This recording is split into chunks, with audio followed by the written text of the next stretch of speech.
strikeout pitch ahead in the count.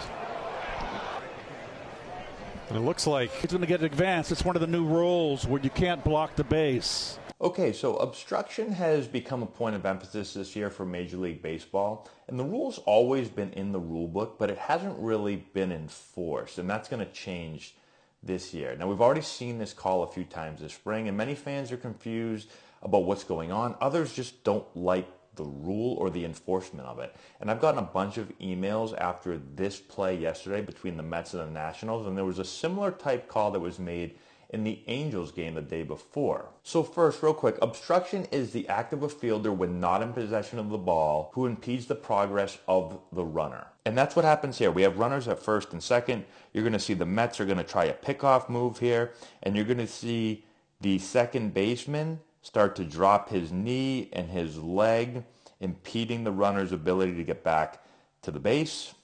And even though the runner is safe, you can see the umpire here pointing.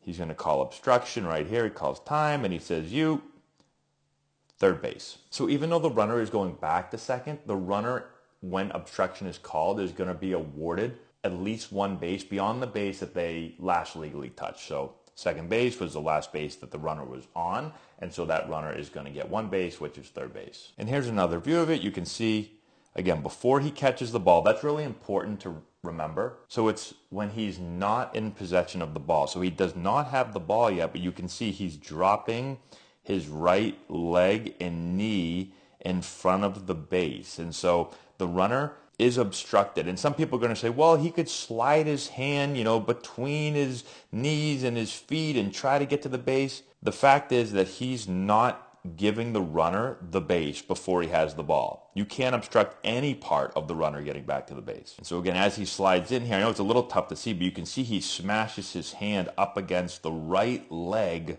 of the fielder right there, and then finally is able to get his hand to the base. Now, I like this rule being enforced more. First, it's a dangerous play for the runner. You're trying to dive back into a base, and you have a fielder with a leg or knee blocking it, and you can break a finger. And you can see here, as the runner is walking to third base, he looks down at his hand. You're going to see he's holding it there. He's going to shake it, right? Holding again, shaking it again, holding it again. And when I played, this was a very common play. Middle infielders would do it intentionally. They'd put a leg down in front of the bag to block it as I was stealing and trying to slide in. Now, I would slide feet first, and if a player did this a lot, the way I solved it is I would stick my cleat right into his shin, and then he'd think twice about doing it next time. But for runners that slide head first, and especially on these plays back to the bag where you're going to slide head first, it's a really easy way to break a finger. So what do you think about the new enforcement of the rule? Again, it's not a new rule, it's just being enforced. And for me, if it's a rule, if it's been a rule, then it should be enforced. I don't know why it hasn't been enforced in the first place. So let me know what you think in the comment section below. Subscribe to the channel, hit the notification bell, give it a thumbs up, all that good stuff, and we'll talk to you later.